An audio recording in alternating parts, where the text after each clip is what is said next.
Salut tout le monde, bienvenue à l'église La Liberté Live, moi c'est Pasteur Frédéric et aujourd'hui on poursuit notre série de messages intitulée Sagesse. Alors la sagesse, qu'est-ce que c'est? Je te pose la question, ok, dis-moi, c'est quoi la sagesse? Dis-moi. Bah tu sais pas me répondre. Pourquoi? Parce qu'en fait on a tous une idée de ce que c'est la sagesse. Mais si on doit la définir, honnêtement, c'est un peu compliqué. Si je te dis sagesse, tu vas penser à un vieux monsieur peut-être avec des cheveux blancs qui est en train de donner des conseils. Peut-être que c'est ça quand on dit sagesse, n'est-ce pas? Je vois vos têtes, apparemment vous confirmez ce que je suis en train de dire. Mais tu sais quoi? Ce monde est rempli de vieilles personnes qui n'ont aucune sagesse. Dans ce monde, il y a plein de vieux fous et plein de jeunes sages. Et dans ce monde, il y a plein de vieux sages et de jeunes fous. Il y a de tout. Ça a toujours été comme ça et ça le sera toujours. Parce que tu dois comprendre que la sagesse, selon Dieu, n'est pas liée à l'âge. Elle n'est pas liée non plus à l'intelligence. Elle n'est pas liée au diplôme. Elle n'est pas liée à l'argent. Tu peux avoir un doctorat en tout ce que tu veux, mais manquer complètement de sagesse. Tu peux connaître tous les versets de la Bible sans les vivre. Tu peux venir à l'église tous les dimanches et manquer cruellement de sagesse. Tu sais, quand on parle de sagesse, il y a une confusion qui s'installe directement. Parce qu'il existe en fait deux types de sagesse. On se dit toujours la sagesse c'est une chose. Non, il y a deux types de sagesse.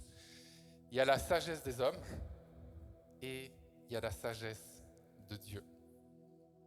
La sagesse des hommes, elle vient d'où? Dis-moi. Ouf, là c'est une grosse question là. Elle vient d'où la sagesse des hommes? Elle vient des hommes. Alléluia. C'était deep là. C'était deep. La sagesse des hommes, elle vient des hommes. Elle vient de leur réflexion. Elle vient de leur instruction. Elle vient surtout de leurs expériences. Et la sagesse des hommes a du bon. On ne veut pas tout rejeter et dire « Ah, sagesse des hommes, ça c'est... » Non, il y a des bonnes choses dans la sagesse des hommes. D'ailleurs, ce monde a porté de grands penseurs. Il y en a plein. Peut-être tu as déjà entendu parler de Socrate, de Platon. Des gens en fait qui étaient brillants. Ils ont vraiment creusé très loin dans la sagesse humaine. Ils se sont posés des bonnes questions. Mais il leur manquait quand même quelque chose. Il leur manquait quelque chose. Ce qui leur manquait, c'était la révélation divine. La révélation divine. Qu'est-ce que c'est la révélation divine? C'est la pensée de Dieu. La révélation divine, c'est la pensée de Dieu. Alors on pourrait se dire, ah c'est compliqué tout ça, c'est un peu mystique, comment est-ce qu'on pourrait savoir ça, la pensée de Dieu, nous on est des hommes, comment on fait? Ben regarde, c'est super simple en fait, la pensée de Dieu c'est ici. La révélation divine c'est ici, c'est dans la Bible. Pas besoin d'aller faire des choses là, des retraites de 50 jours pour que tu aies la révélation divine, c'est déjà écrit, c'est ici. Ok? Tu ouvres ta Bible, tu as accès à la pleine révélation de Dieu. Et quand tu as accès à la révélation de Dieu, c'est comme ça que tu peux passer de la sagesse des hommes à la dimension de la sagesse de Dieu. Donc tu as vu, c'est pour tout le monde. Il suffit d'ouvrir sa Bible. Il suffit de comprendre qu'ici, il y a la pleine révélation divine.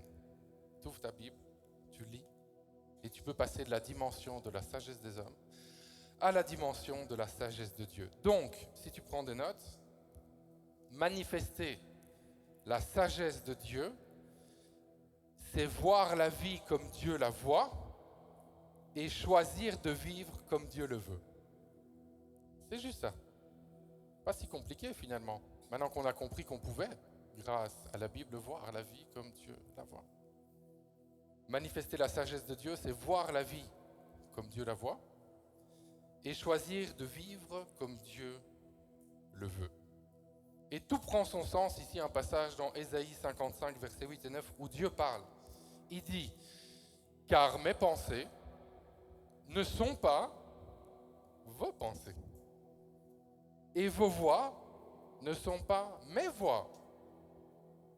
Autant le ciel est élevé au-dessus de la terre, autant mes voix sont élevées au-dessus de vos voix et mes pensées au-dessus de vos pensées. Donc Dieu ici parle, il dit deux choses. Il dit, mes pensées ne sont pas vos pensées. Mais il ajoute quelque chose. Il dit, mes pensées sont au-dessus de vos pensées. Ce passage nous apprend que la sagesse de Dieu est au-dessus de la sagesse des hommes. Ce passage nous rappelle que Dieu est plus grand que nous. Et c'est le problème de la sagesse des hommes. De toutes les époques, elle a voulu glorifier l'homme. Que l'homme soit son propre Dieu. Dieu nous rappelle qu'il est au-dessus. Il est plus grand. Dieu domine sur sa création. Et ses pensées sont au-dessus de nos pensées. Ce passage vient vraiment asseoir la certitude que suivre la grande sagesse de Dieu est bien plus sage que de suivre la petite sagesse des hommes. On ne vole pas à la même altitude que Dieu. Dieu est dans les cieux. Il vole à haute altitude et nous, on vole pas. On vole même pas. C'est même pas qu'on vole pas à la même altitude, c'est qu'il vole, on vole pas. On est sur la terre, ok? On n'est pas du tout dans la même catégorie de sagesse. Et on ne veut pas tout rejeter de la sagesse des hommes. Il y a des bonnes choses, mais tu dois savoir qu'elle est limitée et que la sagesse de l'homme ne va briller que pour un temps. Là où la sagesse de Dieu est illimitée, elle brille aujourd'hui jusque dans l'éternité. Mais on doit se dire la vérité aujourd'hui, parce que moi, en tant que pasteur, je veux être authentique avec toi.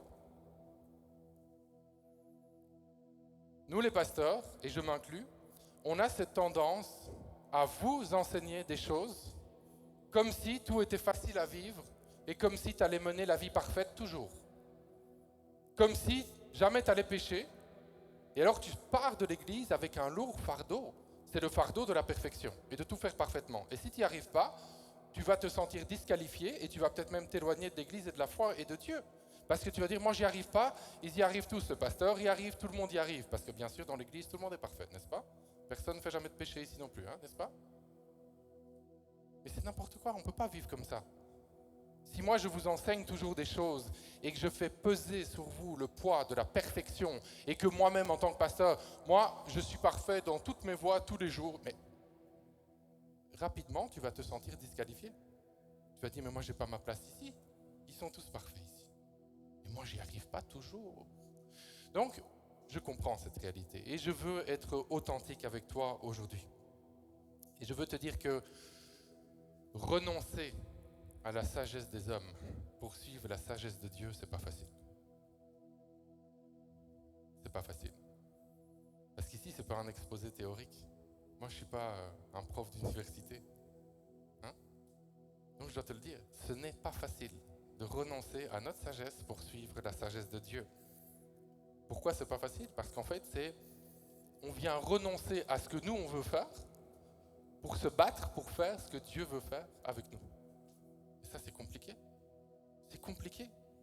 C'est pas facile parce que ça implique qu'on lâche complètement le contrôle de nos vies. On remet ça entre les mains de Dieu et on décide de faire confiance à Dieu sans tout comprendre. Ivan, toi-même, tu sais ce qui t'est arrivé récemment. Tu n'as pas tout compris. Mais tu décides de t'accrocher à Dieu. Mais c'est pas facile. C'est pas facile, tu comprends pas ce qui se passe. Tu dis, mais qu'est-ce qui se passe? C'est quoi ça?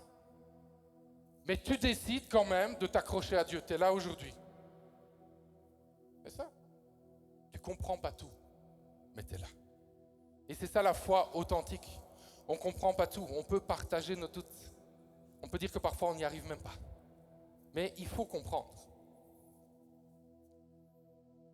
que même si ce n'est pas facile, ça en vaut toujours la peine. N'abandonne pas Dieu parce que tu ne comprends pas ce qui se passe en ce moment. Lui-même, il sait où il est en train de t'emmener. Et aujourd'hui, ce que j'aimerais faire avec toi, c'est t'emmener à prendre la bonne décision. De dire, c'est vrai, Moi, je veux renoncer à la sagesse des hommes pour suivre la sagesse de Dieu.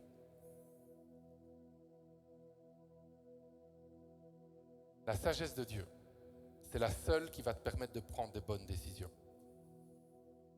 Si on doit vulgariser, si on doit dire les choses vraiment facilement aujourd'hui, ici c'est un message pour que tu puisses prendre des bonnes décisions dans ta vie. Voilà, c'est aussi simple que ça va être très pratique. Ça va te pousser à prendre des bonnes décisions dans ta vie. Est-ce qu'il y a quelqu'un qui est ici qui dit « Moi, ça m'intéresse, je veux prendre des bonnes décisions dans la vie ». Est-ce qu'il y a quelqu'un ici, en tout cas, moi, ça m'intéresse. Dieu a la vue d'ensemble. Il a la vue d'ensemble. Il connaît, il sait ce qui se passera, il sait ce qui s'est passé, il sait ce qui se passe aujourd'hui, il sait ce qui se passera demain. Et quand tu décides de suivre la sagesse de Dieu, tu as la garantie que tu es toujours dans le bon. Toujours, toujours, toujours, toujours, toujours. Et pour t'aider à faire le bon choix, on va décortiquer ensemble aujourd'hui la différence entre la sagesse des hommes et la sagesse de Dieu. Comme ça, à la fin, au moins, tu pourras prendre ta décision. Une décision libre et éclairée. Parce que tu sauras exactement ce que c'est. Sagesse de l'homme, sagesse de Dieu.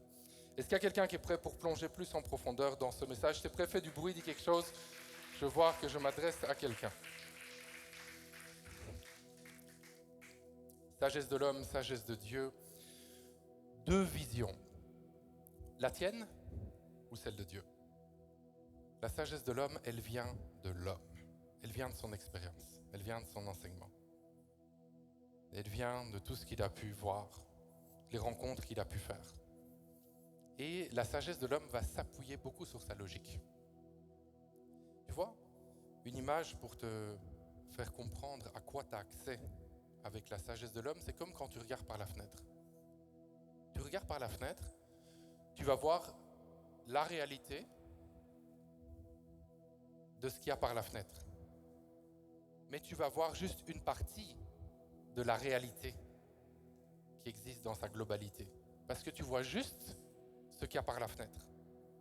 La sagesse de l'homme, elle est incomplète. Elle te montre juste un petit morceau. Tu ne vois pas tout. Mais la sagesse de Dieu, elle voit tout. Elle a la vue d'ensemble.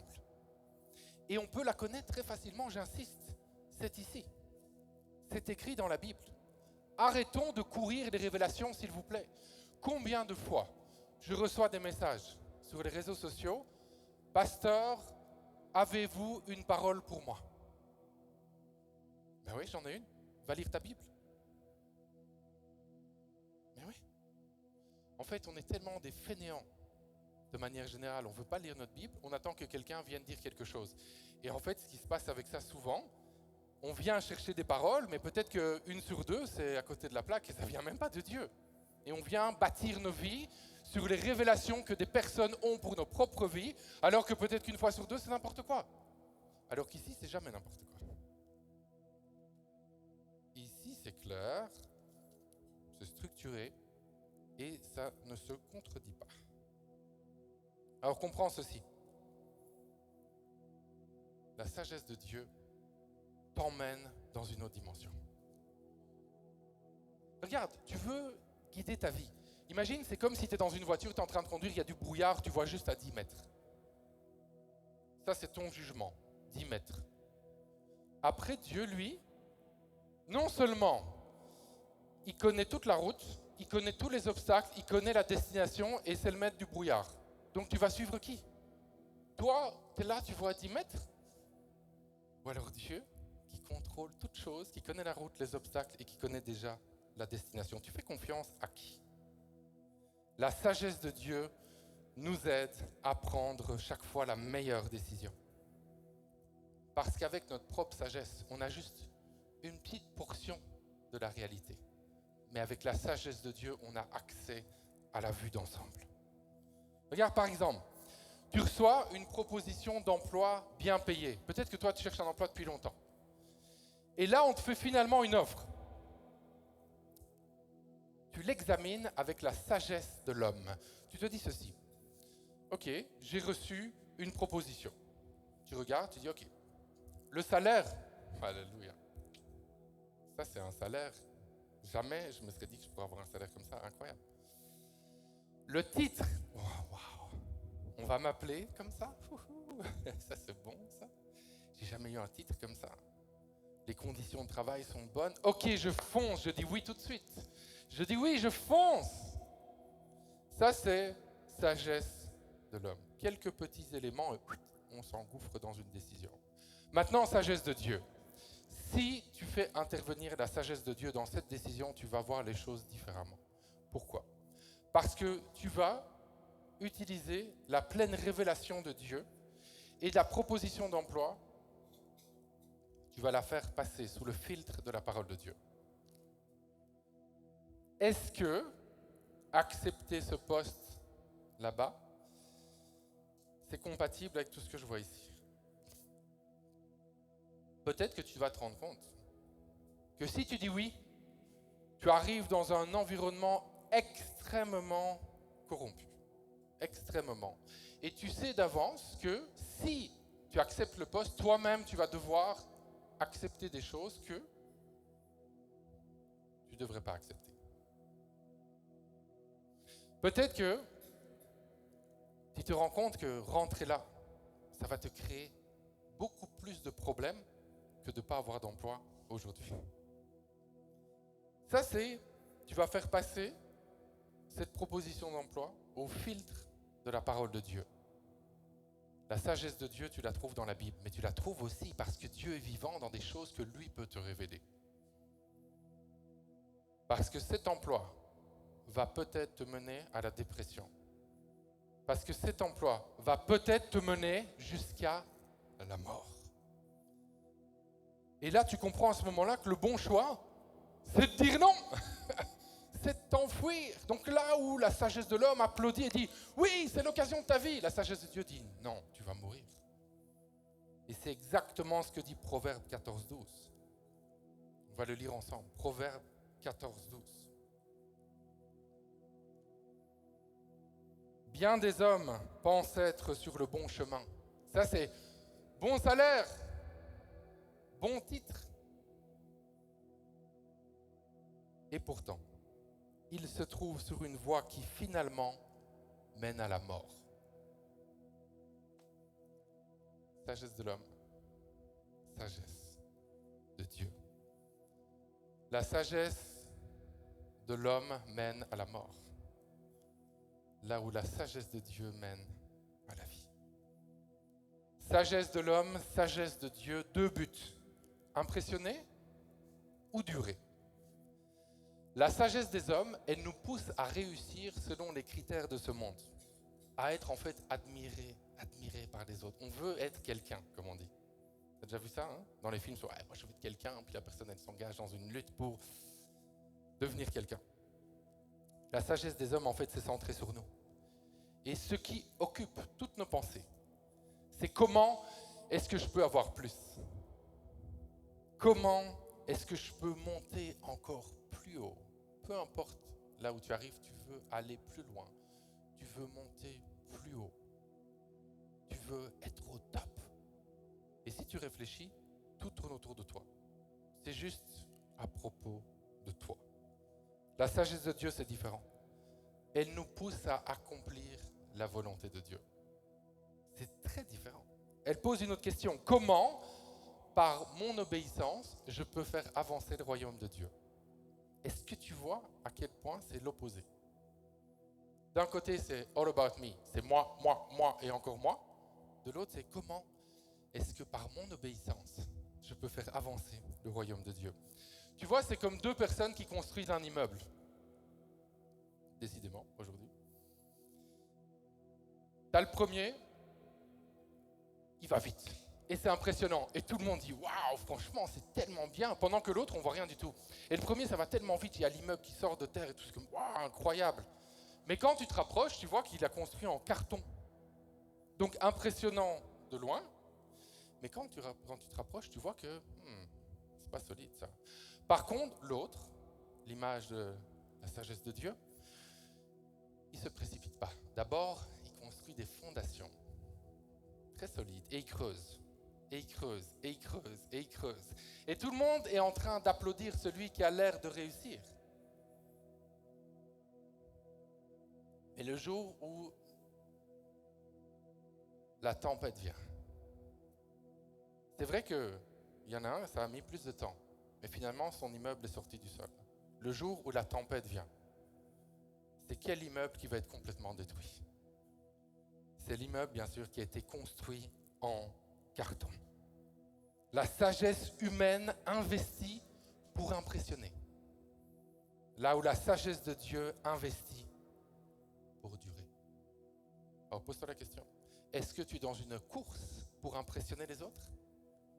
Ou est-ce que tu es dans une course de fond, un marathon, pour creuser en profondeur des fondations et bâtir une vie solide basée sur la sagesse de Dieu? Troisièmement, sagesse des hommes, sagesse de Dieu, deux vérités. Ce qui paraît logique ou ce que Dieu a dit.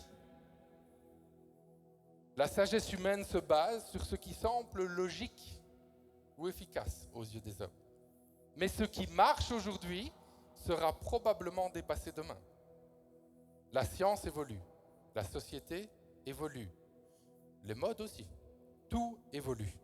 Mais la sagesse de Dieu repose exclusivement sur la parole de Dieu qui ne change pas, qui n'évolue pas, qui est immuable, qui restera toujours la même.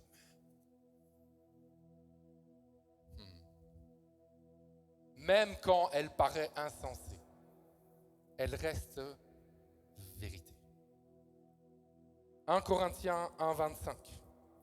Car la folie de Dieu est plus sage que la sagesse des hommes. Même quand ça paraît fou. Même quand ça paraît fou, c'est encore la vérité, car la folie de Dieu est plus sage que la sagesse des hommes. Regarde, on va aller dans la dimension de la folie pour l'homme, mais sagesse pour Dieu. Noé reçoit l'instruction de Dieu de construire un bateau alors qu'il n'avait jamais plu. Dans toute l'histoire, à ce moment-là, il n'y avait jamais eu de pluie. On dit de construire un bateau là. Il n'y a jamais eu de pluie. Est-ce que tu te rends compte un peu de la folie? Pour les hommes, c'était fou. Mais pour Dieu, c'était son plan. Ce qui semblait ridicule, ce qui semblait folie, est devenu la clé de la survie de l'homme. Tu vois, la sagesse des hommes dira avec certitude, ça n'est jamais arrivé, donc ça n'arrivera jamais. On est très fort pour dire ça. On est très sûr de nous. Ça n'est jamais arrivé, donc c'est sûr, ça n'arrivera jamais. La sagesse de Dieu dit, si Dieu l'a dit, ça arrivera, même si ça n'est jamais arrivé. Ça veut dire que si dans ta famille à toi, il n'y a jamais eu un mariage solide à la gloire de Dieu, jamais, tu peux retourner dans les générations avant, ça n'a jamais existé. Ce n'est pas parce que ça n'a jamais existé que ça n'arrivera pas avec toi. Toi-même, tu peux vivre, et je veux croire et déclarer sur ta vie que tu vivras un mariage vraiment à la gloire de Dieu. L'union de deux personnes pour servir Christ ensemble et avoir beaucoup d'impact. C'est pas parce que dans ton quartier, il n'y a personne qui a fini ses études et il n'y a personne qui a une position d'influence que tu n'en auras pas. Ça, c'est la sagesse des hommes. Ah oui, mais là-bas, de toute façon, dans ce quartier-là, tout le monde rate. Mais non. Toi-même, tu vas réussir tes études. Toi-même, tu vas occuper un poste clé. Je le crois et je veux le déclarer sur ta vie dans le nom de Jésus-Christ. Je le crois réellement. Je dirais même ceci. Ce n'est pas parce que la majorité des gens qui se disent chrétiens mènent des vies qui font honte à Dieu que ça sera comme ça pour toi. Je veux croire que tu seras réellement un disciple, une disciple de Jésus, qui va servir de tout son cœur, qui va avoir de l'impact, et où les gens seront étonnés. Dire, waouh! Moi, je pensais que les chrétiens, finalement, c'était tous des menteurs. Moi, je pensais que c'était tous des hypocrites. Mais ce que je vois ici, c'est différent. Je vois quelqu'un qui aime Dieu. Je vois quelqu'un qui n'est pas parfait, c'est vrai, mais qui sait demander pardon, qui sait avancer, qui sait persévérer. Je vois quelqu'un qui continue à s'attendre à Dieu malgré les défis de la vie. Et c'est ce témoignage-là que toi, tu auras. Si Dieu l'a dit, Ça arrivera dans ta vie, même si ça n'est jamais arrivé. Amen. Quatrièmement, sagesse des hommes, sagesse de Dieu. 2 motivations, l'orgueil qui élève ou alors l'amour qui sert. La sagesse des hommes est souvent motivée par l'orgueil. souvent. C'est moi d'abord. Même quand j'aide les autres, c'est quand même à propos de moi. Tu vois ce que je veux dire? La sagesse de Dieu, elle est motivée par l'amour, par l'humilité, par le service. Elle te pousse à honorer Dieu, même quand personne ne regarde. Pense à Jésus. Jésus, lui, ce qu'il a fait, c'est qu'il a lavé les pieds des disciples. Tout le monde est au courant, même les païens, je te dirais. C'est une histoire que ça fait longtemps qu'on en parle. Maintenant, on réfléchit. Jésus, qui avait une position d'autorité, qui lave les pieds des disciples. Déjà, à cette époque-là, ils n'avaient pas les chaussures comme aujourd'hui. Ils avaient des sandales. Donc imagine déjà l'état des pieds sur des routes de terre. Donc laver les pieds, j'ai pas envie de laver les pieds. En fait, laver les pieds, c'était vraiment une basse besogne pour les serviteurs considérés comme bas de gamme. C'est vraiment, ça c'est le serviteur là, bas de gamme. C'est lui qui va faire ça. Mais pourtant, c'est Jésus qui a fait ça. C'est Jésus qui est allé jusqu'à laver les pieds de ses disciples.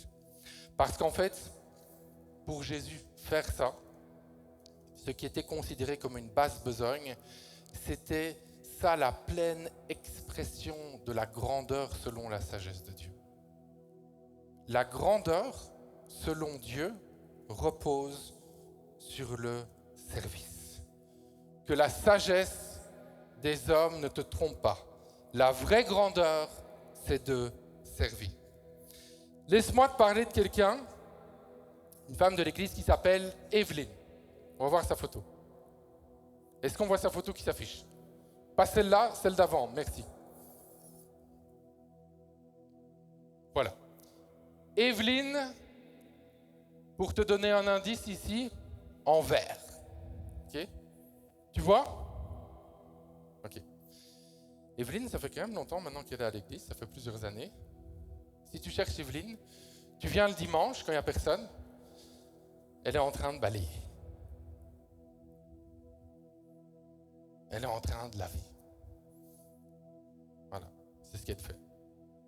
Et dans notre société, aujourd'hui, on va se dire, ceux qui balayent, ceux qui lavent, ça c'est petit ça. Ça c'est... Et le pire, c'est que même nous les chrétiens, on a un peu de condescendance. On les regarde un peu de haut, ces gens-là. Nous, on vaut mieux que ça. Nous, on a étudié, on a des positions. On juge beaucoup les gens sur ce qu'ils font. Qu'est-ce que tu fais dans la vie? Je suis balayeur de rue. Souvent, tu vas passer ton chemin. Mais Evelyne, elle vient tous les dimanches, semaine après semaine. Elle est prête à mettre ses mains dans les poubelles. Si les toilettes, elles sont sales, elle est prête à mettre la main dans les toilettes. Elle est prête à ça. Et Evelyne, comme tu vois ici sur la photo, elle nous aide aussi à Mongafula. On a démarré un 2e campus, elle fait partie de l'équipe là-bas. Elle est très impliquée. Donc peut-être que toi, tu connais Evelyne, la balayeuse. Evelyne qui nettoie les toilettes. Evelyne qui met sa main dans les poubelles. Peut-être que c'est la Evelyne que tu connais. Mais ce que je dois te dire, c'est que Evelyne n'est pas juste Evelyne. Evelyne, c'est aussi Maître Evelyne. Maître Evelyne.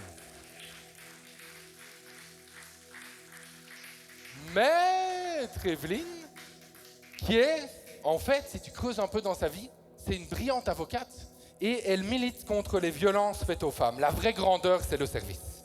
La vraie grandeur, c'est le service. Chaque coup de balai plaît à Dieu. Chaque poubelle vidée plaît à Dieu. Et pour toi, qui suis ce message, retiens bien ceci. C'est cette attitude de service qui ouvre les écluses des cieux de la faveur de Dieu sur ta vie à toi. Et Maître Evelyne, c'est un grand témoignage. Je vais t'annoncer quelque chose. Toi-même, tu vas dire, c'est une blague ou quoi, pasteur, là, c'est quoi? Est-ce que vous avez fait un montage? Parce que maintenant, avec l'intelligence artificielle, on peut tout faire. Hein? Maître Evelyne vient d'être nommée parmi les 50 femmes africaines qui inspirent et transforment le continent africain. On peut célébrer ça?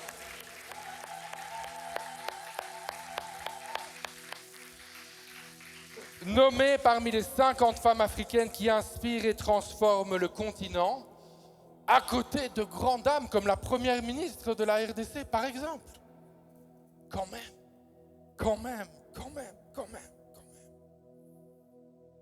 Tout ça pour te dire que quand tu suis juste la sagesse des hommes, tu veux être le chef, tu veux être le président, tu veux être le CEO, tu veux dominer sur les autres. Et tu deviens en fait finalement un tyran, parce que tu n'as pas appris à servir. Ce ne sont pas des bonnes ambitions, ça.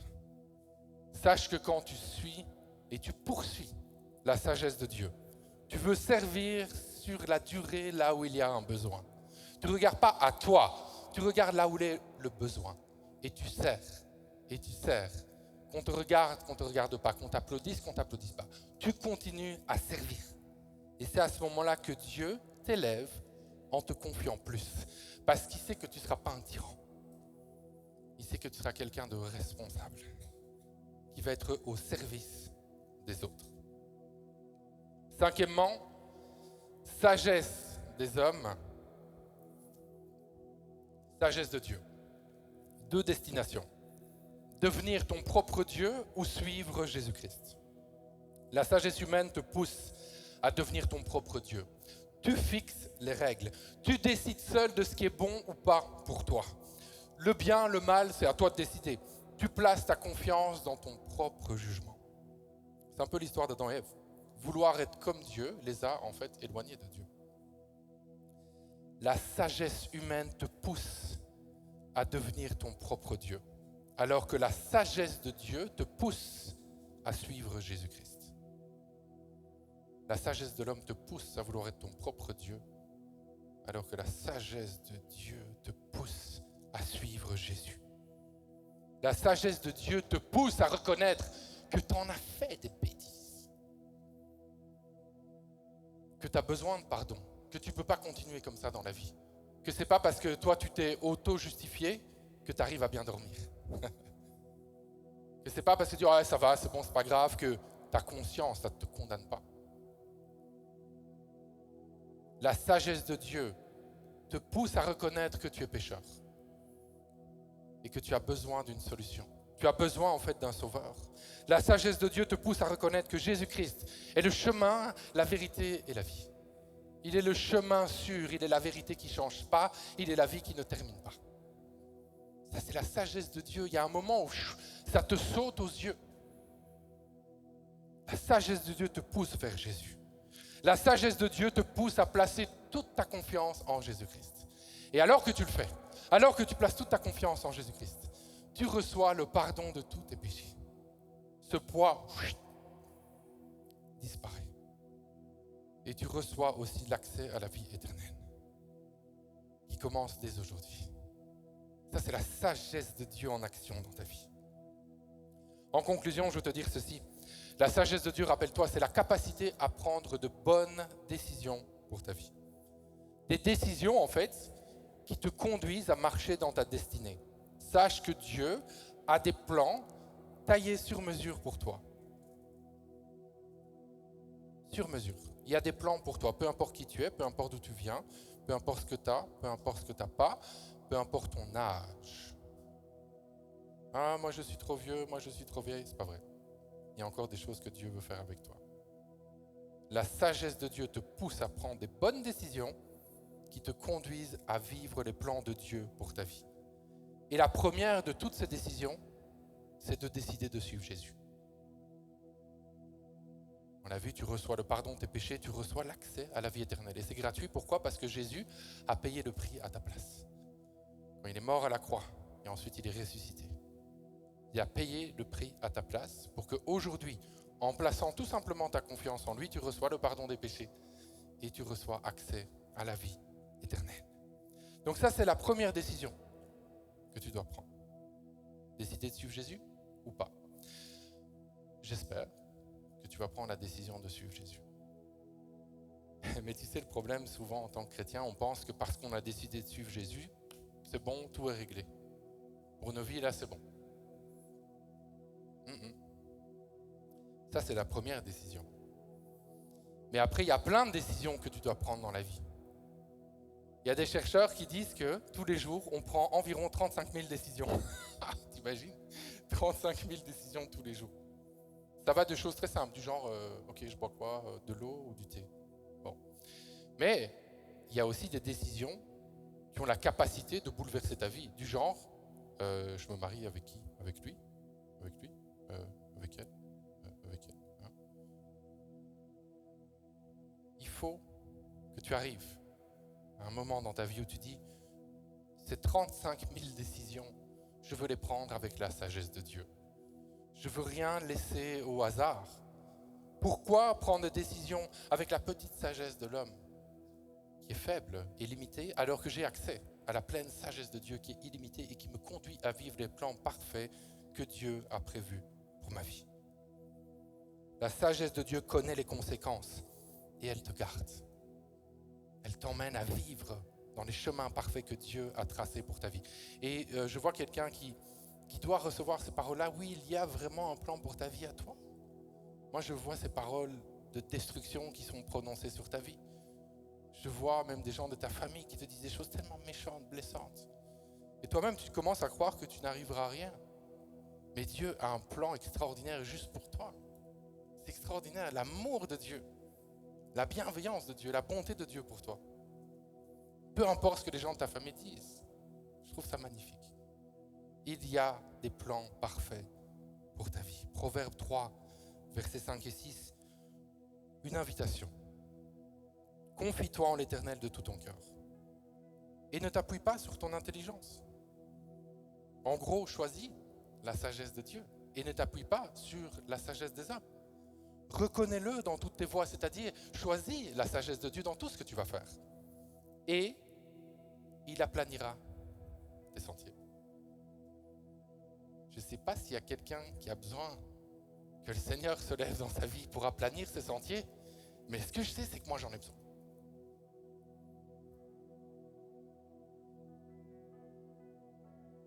On a la recette ici, non ?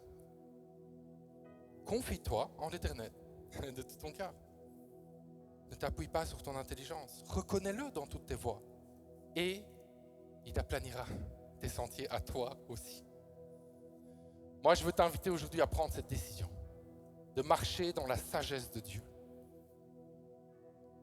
Et si tu veux prendre cette décision, je veux t'inviter à fermer les yeux là où tu es maintenant et faire cette prière à voix haute avec moi. Il y a des moments parfois d'introspection, on ne dit rien, on ne parle pas. Il y a des moments où on prie comme ça du bout des lèvres. Là, c'est vraiment plus un engagement qu'on prend ensemble et on va le dire à voix haute ensemble. Tu vas répéter après moi cette prière si tu veux marcher dans la sagesse de Dieu. Répète après moi, Seigneur Jésus-Christ. Ok, on va recommencer maintenant, tu vas le faire comme si tu y crois là, tu vois, parce que tu y crois.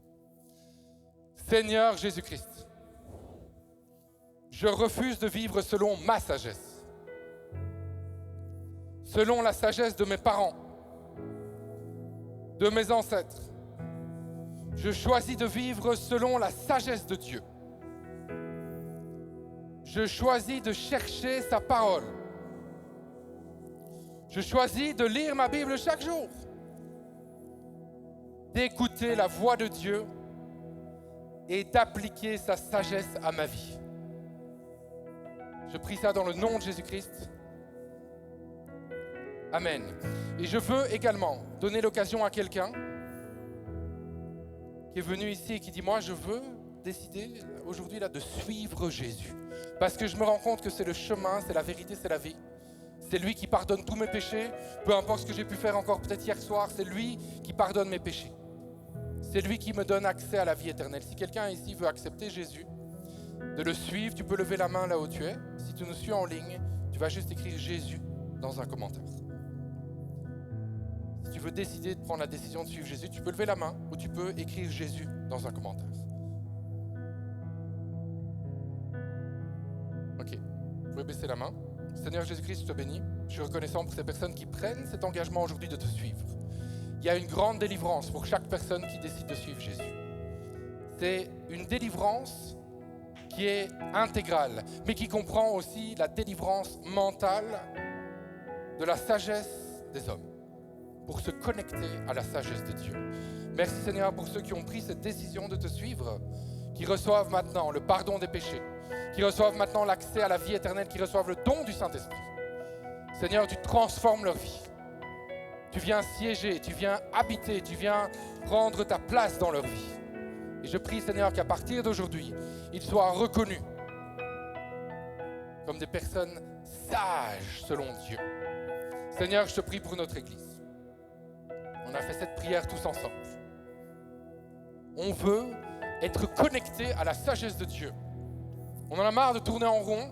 On en a marre de juste suivre les tendances, les modes, les courants de pensée, ce que l'un va dire, ce que l'autre va dire, ce que le tonton d'un côté va dire, ce que le tonton de l'autre côté de la famille va dire, ce que la tante dira. On veut plus ça, Seigneur. On veut marcher en étant connecté directement à ta sagesse. Alors donne-nous d'avoir soif de lire la Bible, tout simplement. Seigneur, je prie que tous les jours on puisse lire ne serait-ce qu'un chapitre. Mais pas de façon religieuse parce que voilà, on est chrétien, on doit lire la Bible. Mais non, parce qu'on veut être connecté à la sagesse de Dieu. Si tu veux utiliser ton téléphone, tu le mets en charge tous les jours. Si tu veux marcher dans la sagesse de Dieu, tu dois te connecter comme tu connectes ton téléphone. Tu dois te connecter à la parole de Dieu. Et sa sagesse va commencer à t'alimenter. Sa sagesse va commencer à régénérer tes pensées. Sa sagesse va commencer à te pousser à prendre les bonnes décisions. Sa sagesse aussi va te donner l'audace de prendre des décisions très difficiles. Mais laisse-moi te dire, et ça c'est une parole pour quelqu'un qui est ici, laisse-moi te dire que lorsque tu prends une décision qui est extrêmement difficile, mais qu'elle est appuyée par la sagesse de Dieu, tu peux la prendre et tu peux avancer. Même si tout le monde te dit de faire le contraire, tu le fais quand même parce que c'est la sagesse de Dieu. Parce que c'est conforme à la parole de Dieu. C'est conforme à une vie de service. C'est conforme à une vie de sacrifice pour le Seigneur. Je prie que quelqu'un ici, aujourd'hui, prenne la décision. Tu dis, moi, je me posais des questions. Je ne savais pas si je devais aller à gauche ou à droite. Je ne savais pas si je devais le faire ou pas le faire. Mais aujourd'hui, j'ai reçu ma confirmation de Dieu que je vais faire le choix audacieux de choisir ce qui est aligné avec la sagesse de Dieu. Et je vais éteindre les voix de tous ces gens qui n'arrêtent pas de me dire que je devrais faire autre chose. Tous ces gens qui me disent « Ah ben non, c'est pas ça que tu dois faire. Regarde, c'est ça que tu dois faire parce que. » Toute argumentation qui n'a pas d'autres argumentations que les bassesses de ce monde, que les principes des hommes, réfute ça. Et attache-toi à la sagesse de Dieu pleinement révélée dans sa parole. Seigneur, je prie que la Liberté Live soit reconnue comme étant une assemblée composée d'hommes et de femmes sages. Je prie qu'on vienne te chercher sur ton lieu de travail pour ta sagesse. Je prie qu'on vienne te poser des questions, peu importe le titre que tu occupes dans la compagnie où tu es. Peu importe la fonction que tu en viens te chercher en disant « Mais est-ce que tu peux nous aider là-dessus ?» Toi-même, tu serais étonné, tu dirais « Mais pourquoi est-ce qu'on me pose cette question-là ?» C'est même pas dans mes responsabilités. On vient te voir parce qu'aujourd'hui, tu auras pris la décision de te connecter à la sagesse de Dieu. Et parce que tu auras une réponse sage. Ce monde court après la révélation de Dieu sans le savoir. Mais alors que tu vas la manifester, les gens vont venir à Christ. Je prie que ta vie soit un outil pour que les hommes et les femmes viennent à Christ. Non pas parce que tu les as menacés d'aller en enfer. Non pas parce que tu les as évangélisés maladroitement, mais parce que tu auras excellé là où tu travailles. Tu auras excellé dans ton quartier. Tu auras excellé en toutes choses. Et ta sagesse dépassera tellement tout le monde qu'il faudra bien que les gens aient une réponse à ça, et ta réponse, ça sera: j'ai décidé de suivre Jésus-Christ et je suis connecté à la sagesse de Dieu. Je prie toutes ces choses dans le nom de Jésus-Christ, et avec moi tu dis Amen et acclame celui qui donne la sagesse.